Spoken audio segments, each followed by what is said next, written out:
ballot. The first ballot usually is in conclaves for the cardinals to test out strength. Sometimes they offer sort of honorific votes. I know in the past, in the early 20th century, was often used as an occasion for non-Italian electors to write in non-Italian names, just to establish the precedent that it didn't have to be an Italian on the first day. And it won't be like Pope Julius II, who was elected within a few hours of the conclave starting. But there always is a danger, because in 1334, when the main candidate wouldn't agree to the cardinals' demands, they didn't know what to do, and so they held a ballot, and everyone chose the least likely candidate that they possibly could. Jacques Fournier, who became Benedict XII, who was a very good pope that nobody had expected, and he was elected on the first ballot. So it can happen, but it is really quite a very rare experience. I think it's very interesting to hear and to look back and to uncover what we know about the process of voting, how it happens. We discovered, for example, didn't we, that Francis had been quite a potential contender during the previous election in 2005, but then for the sake of unity, we were told that he stepped back so that Benedict could in fact garner that 2/3 majority that he needed to take over from Pope John Paul II. I was really struck just now listening to the voices of the people in the square, ordinary people. Every single one of them almost is talking about unity, the need for unity.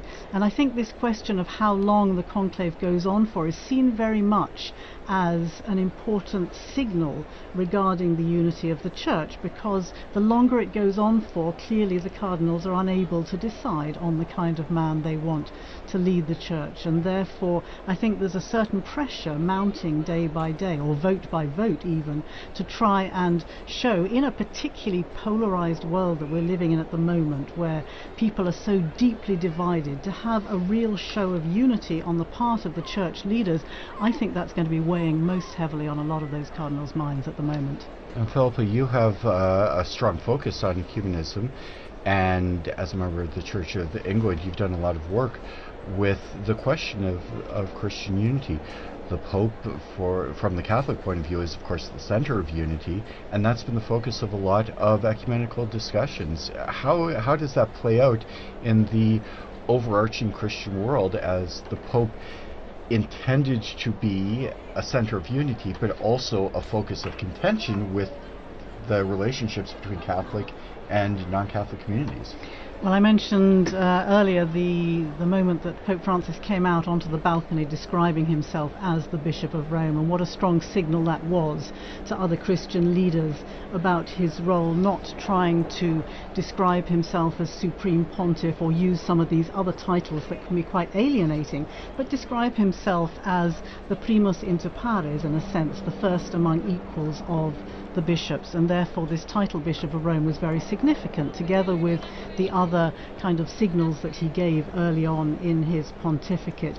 And yes, of course, the question of the papacy is a crucial, it's the crux of the matter in many of these ecumenical dialogues. The Orthodox dialogues are discussing the role of the Pope in the first millennium and in the second millennium, and it's also, very much the discussion that's going on in the other the churches of the Reformation. The dialogues there are also discussing the role of the Pope, and that's why I think Francis's legacy is so significant, because he made very important overtures about the way that he could work together with other Christian leaders. But of course we can't forget the encyclical Ut Unum Sint from Pope John Paul II back in, I think it was 1995, when he actually asked other Christian leaders to come forward with ideas, to make proposals as to how the role of the papacy could be acceptable to other churches, to other Christian communions. And this is still very much a work that's ongoing. It sort of fell a little bit by the wayside during the previous decade or two, but it's very much front and center again. And I think there's I think we're going to see over the coming months again some responses to that. The Council, or the Dicastery as it now is for Christian Unity, has gathered together some of these responses, and we've seen publications publication of a book bringing together a lot of these responses. So it's very much at the heart, as you say, of the conversations and at the heart of the dialogues with other Christian churches. So very important to see what direction the new Pope will take on this, and whether he will prioritize this as an important issue, because of course the division of the churches is one of the biggest scandals of the Christian world. It's so much easier when people see unity, when people see united churches, to be able to believe and to be able to make a commitment to that. Thank you, Philippa. We've been talking with Philippa Hitchen, Don Prudlow, our guests, as we enter into this first hour of watching and waiting for the election of the new Pope. If you've just joined us, earlier this evening we saw the cardinals enter into conclave, and now everybody, I think, kind of around the world is waiting to see the smoke rising from the Sistine Chapel. If you are just joining us, I'd like to offer you a very warm welcome.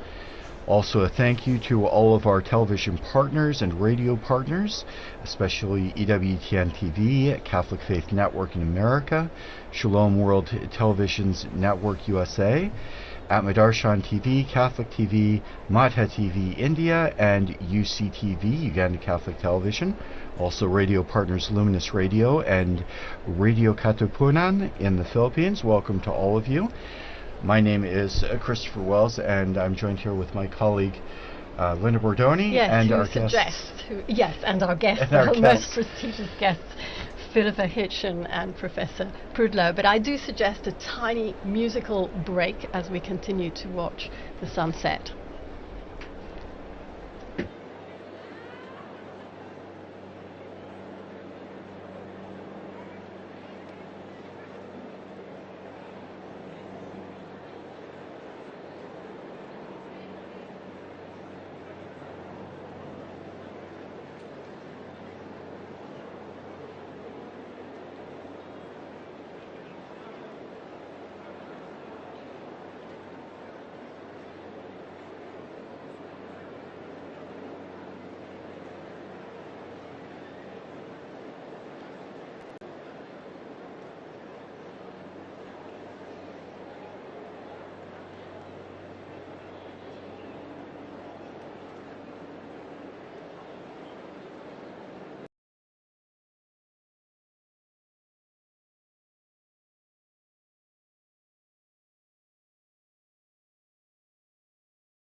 Well, you know how we knew that you were there, Nina?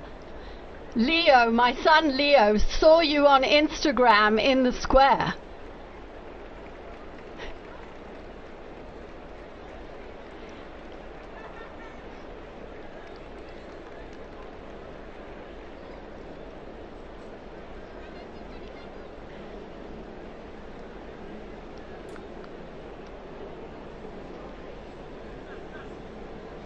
Right.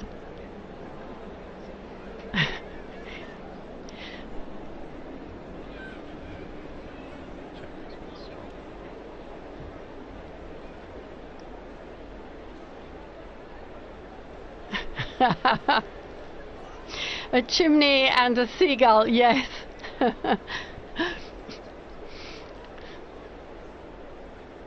Thank you, Nina. Yes. We'll be speaking to you again. Yeah, absolutely. Okay.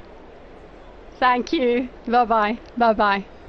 So that was Nina Kravish. She knows all about influencers and the dicastery that has understood very profoundly that it has to move with the times if it wants to keep up with the world, and has brought her in to study the role of influencers in communication and to talk to gatherings. She goes to speak at conferences about the church and communications with a very new voice. You need a dicastery of influencing. Interesting, though, that what we think of as the generation that likes everything instantly, that people should be standing there for an hour and a half, 2.5 hours now, watching a chimney without anything happening at all. So quite a turnout for the books, and interesting to see the reaction. Will people not be so interested over the coming days, or will that simply increase the tension and increase the interest? We'll have to see tomorrow what happens. Francesca's telling me the numbers have gone up. There are 45,000 people in the square at 20:35. That's 25 to 9 local time here in Rome. Well, it's still mercifully before Italian dinner time, but it's well past American dinner time. You were giving us the timeline, Chris, earlier on. Tomorrow in the morning, as you say, the cardinals go in. They have 2 votes in the morning. Then they break for lunch, don't they? They do have a break in the afternoon. They will, after the second vote, if the first vote is not conclusive, they'll go immediately to the second vote. Then they do have some time. They'll have their lunch. There will be more prayers. Of course, each session of the voting in the Sistine Chapel is marked by prayer, especially to the Holy Spirit. We can take a look at some of the prayers that we saw today for the opening of the conclave. And then the expectation is, Don was just talking about Roman meal times, but time for a long lunch or a nap, and then they'll be back in the Sistine Chapel. Always in the seclusion of Santa Marta. Always in the seclusion of Santa Marta. I was struck, we've mentioned a couple of times the movie The Conclave, and we've all seen various parts of the conclave, and I noticed a lot of the sets bear zero resemblance whatsoever to the places they're purporting to be. But going back to the schedule, we will have, or expect to have, a vote in the afternoon. That's what's provided for in Universi Dominici Gregis. We'll begin coverage around 4 in the afternoon Rome time. And if there is a successful vote, we'll see the white smoke. Otherwise, we'll have to wait for a few more hours, and possibly the first smoke we might see in the afternoon in coming days might be around 5:30 or 6. Later, if it does go to a second ballot, we will see smoke of some sort, hopefully, around 7 or 7:30 is the expectation. But as we talked about, there was... I'm getting news about that. Apparently the last time there was not a vote, so there was no smoke during the session, was in 1941. But they're also pointing out... There wouldn't have been, right? Because there wasn't a conclave that year. Ooh, wow. So that was to be expected. So that was not a good information I get here. Because they also point out there were far fewer cardinals in that conclave, but as you say, no conclave in 1941. Maybe they meant 1939. We'll have to check that. Check on that again. And still nothing. It still looks quite light out there. And of course the cameras are pointing out towards the west, so the last shreds of daylight will be seen from the perspective that we're looking at the chimney. Whereas if you, for those in the square, if they turn around and look out to the east, they'll see that the light is dying out. We can see out the window here, sky's growing pretty dark in the other direction, and we might have a situation where it does become difficult to see the smoke or tell what color it is. In which case we would be waiting for the bells again, as we were mentioning earlier, if it's a successful vote. Otherwise people will be craning their necks to see what they can see from the square. But meanwhile, it might be a good opportunity to talk about one of the unique features of this conclave. For as we've mentioned earlier, there are 133 cardinals who entered into the conclave. That's the largest number of cardinals ever. And there was actually a little bit of a discrepancy in the law and the procedures governing the conclave, because Paul VI in 1975 had introduced a rule that the maximum number of cardinal electors would not be more than 120. Don, maybe you could tell us a little bit about the history of the numbers of electors. Maybe even going back a little further, the question of who would be made an elector was a very contentious issue, and when popes would make new cardinals to influence perhaps the conclaves, this was a big point of contention with the college at times. Yes, absolutely. So the origins of as you know, there are three levels of cardinals. There's cardinal bishops, there's cardinal priests, and cardinal deacons. And originally, there are 6 cardinal bishops of the Suburbicarian sees. He's like Frascati and Ostia. Ostia is the senior bishop on the see. There were 35 cardinal priests. Cardinal priests were drawn from the original tituli, the early parishes of the city of Rome. And so we can see before even the year 500 the lists of the original parishes, and they would be given the title to these parishes. And there were 14 cardinal deacons. The city was divided into 14 different districts based on the needs of the faithful. And so as time went on, this number was fixed at 70. But during the early modern period, the church had grown so much and worldwide that 70 wasn't enough to give a decent representation for the church anymore. And so during the after Vatican II, the number was increased to 120, and this allowed for a much wider representation of cardinals from throughout the world. And the discrepancy came because popes wanted to make more appointments, because you have cardinals aging out all the time. They're always, every month or two you have another cardinal that doesn't get to vote anymore. And it's not just Francis that exceeded the number. Benedict and John Paul also exceeded the number. They just did not have a conclave during the period when the number was exceeded. And so clearly it's the manifest will of the supreme legislator, the 3 last popes, that if there were to be a conclave, it would be all the eligible electors. So the cardinals a couple days ago made a decision saying that this was the manifest will of the elector. All cardinals under 80 who are in Rome and can participate can vote.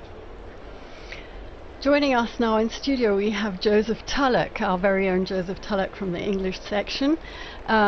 We were mentioning the Mass this morning. Joseph was actually one of the readers at that Mass, as he read the other day at the after the funeral Mass in suffrage for Pope Francis. Joe, you were standing out there in that square filled with tens of thousands of people. First of all, would you like to tell us what that felt like and how you lived this experience? Yeah, sure. Hi everyone, I'm Joe. I'm part of the English team here at Vatican News.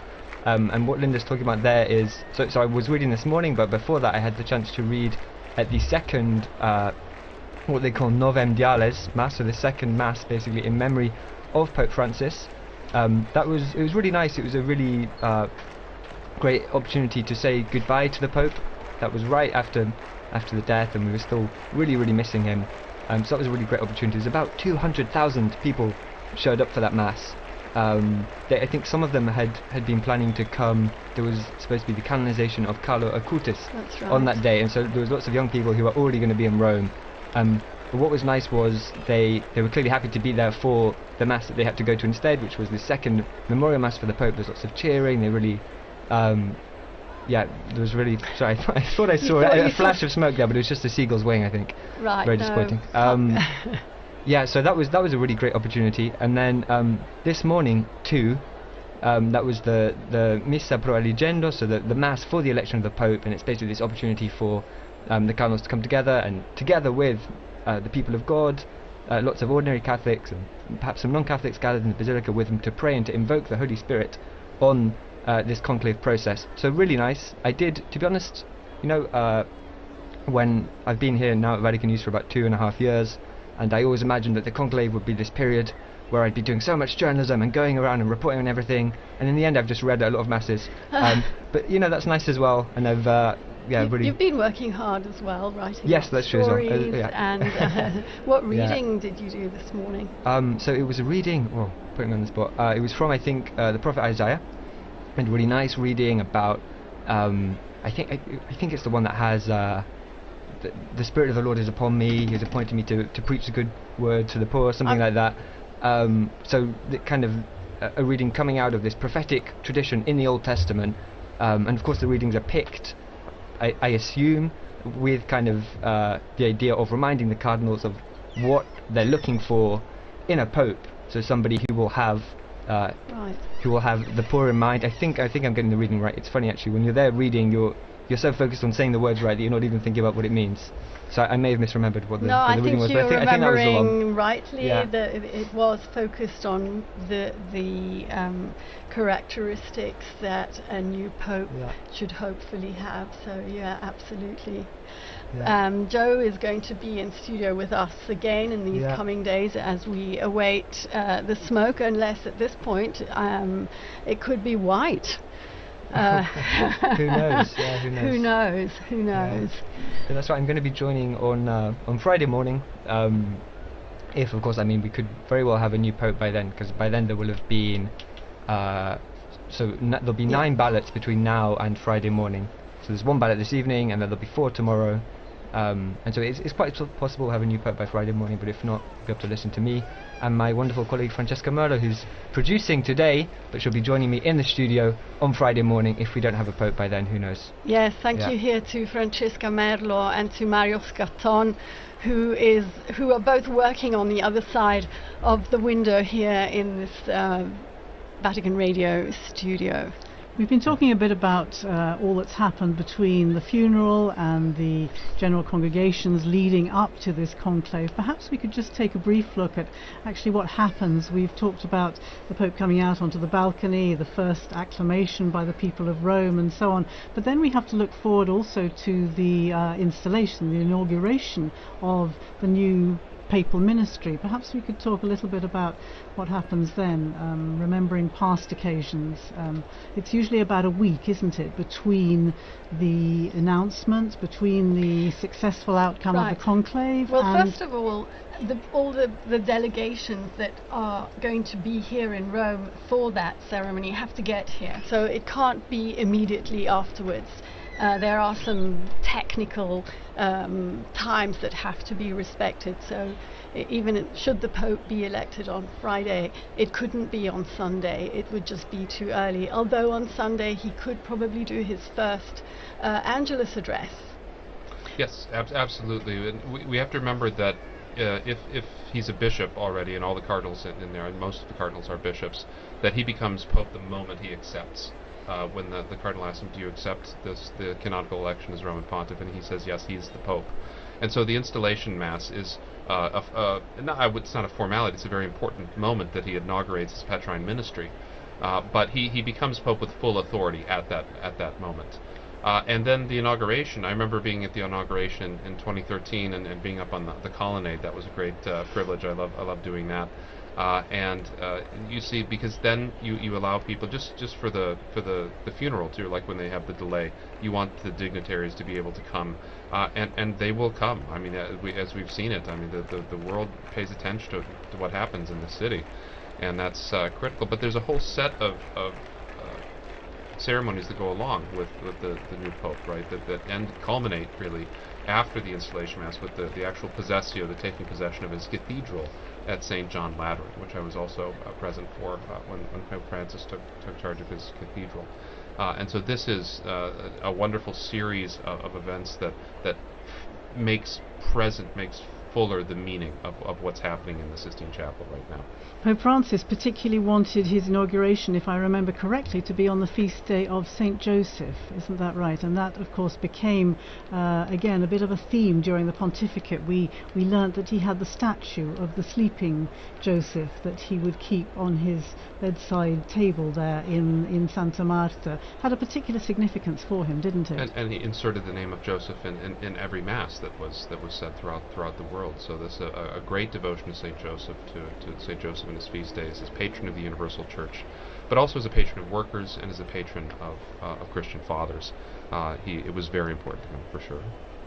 The thing I remember particularly about the installation of Francis, of course, was that it was only 3 days apart from the Archbishop of Canterbury, and because I was covering ecumenical affairs, I wanted to be in both places, and fortunately, because there was that little time gap, it could have been on the same day, but actually in the end I was able to be here in Rome for the papal inaugural Mass, the papal installation, and then get to Canterbury as well for the Archbishop of Canterbury's taking the beginning of his ministry there in Canterbury Cathedral.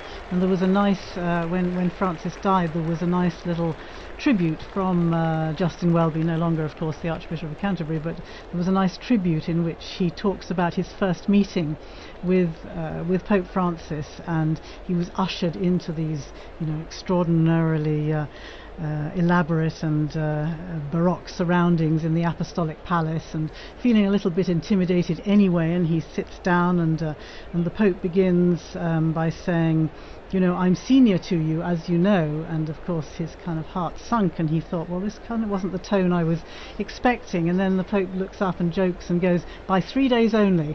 And that was kind of the tone that the jokes continued, and it was the beginning of a very strong relationship in which they kind of lived out this ministry of walking and working together, which became the leitmotif of the sort of Anglican Catholic dialogue through this past 12 years. Well, in a much more modest register, we also learnt to know him and to walk with him after that 13th of March, which we don't forget because we were here.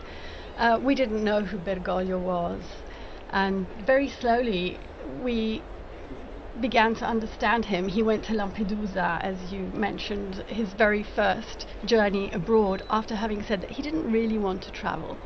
It wasn't his thing, but he went to Lampedusa because that issue was so important for him. And being there, he realized, he told us afterwards, he realized how important it was for the people to feel his closeness and to feel he was going to them.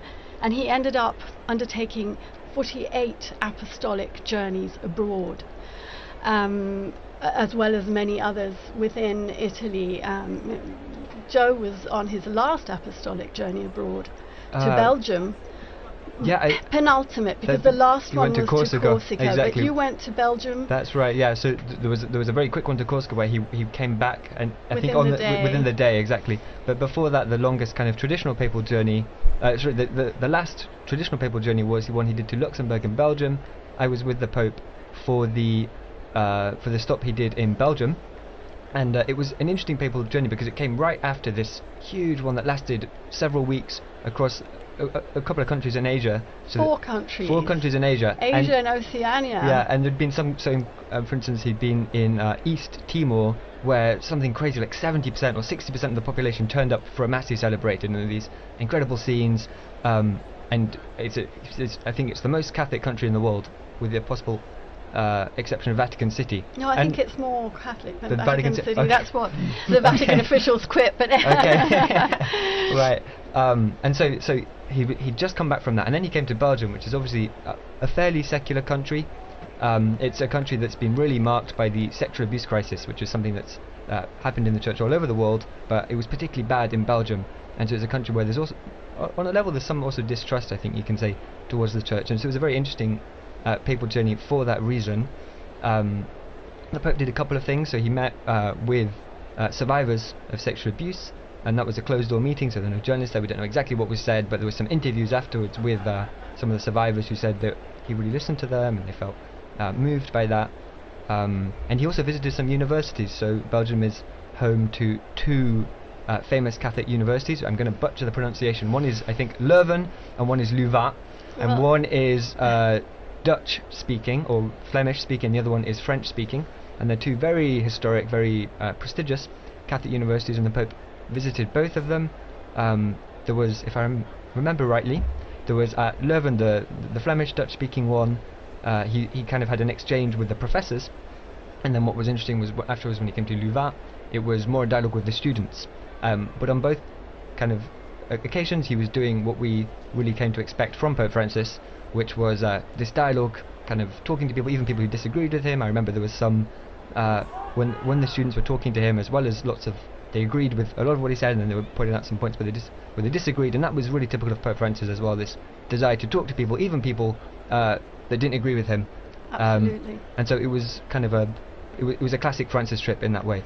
I was speaking to the international director of the Jesuit refugee service just slightly after his death, and he said very much what you have been saying. He would sit down and enter into dialogue with the person he had before him, and it was never a problem to disagree or to listen to a differing perspective. In fact, he was interested in doing exactly that. Yeah. Certainly the fact of his meeting with Jesuits wherever he travelled in any of the journeys around the world became a particular hallmark, didn't it, of these trips, and I think a particularly important moment for the Jesuit community throughout the world. I'm wondering, Don, if you can tell us anything about the frequencies of popes belonging to particular orders as opposed to those who don't. I mean it's not terribly common. We remember it was almost a shock when Jorge Bergoglio was a Jesuit, right? It was kind of popularly thought that a Jesuit would never become pope, so that was very shocking. There have been several popes from religious orders. From the Franciscans and Dominicans, each have a handful of popes. None since the 18th century, late 18th century. There have been some monk popes, particularly during the period of the monastic revival in the 11th century. But by and large, they have been taken, a lot of them, from the secular clergy. That's been mainly, and they've kind of gone back and forth between the diplomatic corps and between canon lawyers and theologians, and that's